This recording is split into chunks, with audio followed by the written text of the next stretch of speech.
నా పేరు ప్రజ్ఞశ్రీ. నేను ఈ కథలో తల్లిబాతు పాత్ర పోషిస్తున్నాను. ఈ నలుగురు నా పిల్లలు. నా పేరు హారిక. నా పేరు మేఘన. నా పేరు లావణ్య. నా పేరు Tanvi Sultana.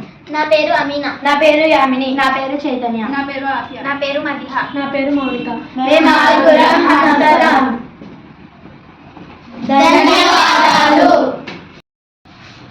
Good afternoon everyone. My name is Gayatri. I am from CV Raman's class. ఒక పెద్ద అడవిలో ఒక తల్లి బాతు ఉండేది. దానికి నలుగురు పిల్లలు. ఈ కథను ఇప్పుడు స్క్రిప్ట్ లో చూడండి.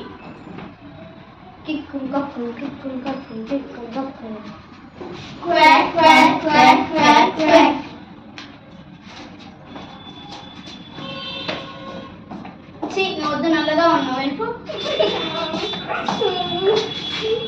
ఏమైనా నల్లగా ఉన్నానని ఎక్కించింది. ఏం కాదులే నాకేనా.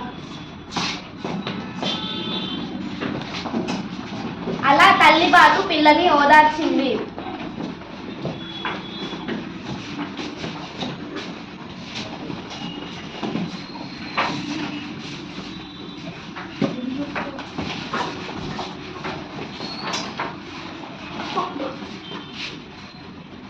నల్లగా ఉన్న బాతు అందమైన హంసలా మారింది. నువ్వు మాతో వస్తావా? మీరెవరు? మేము మీలాగే హంసలం. సరే.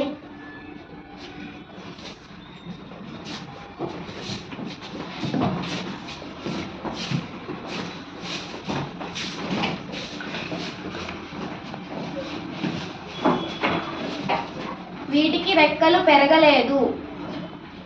ఈ కథ నీతి ఏంటంటే అందం శాశ్వతం కాదు, గుణం గొప్పది.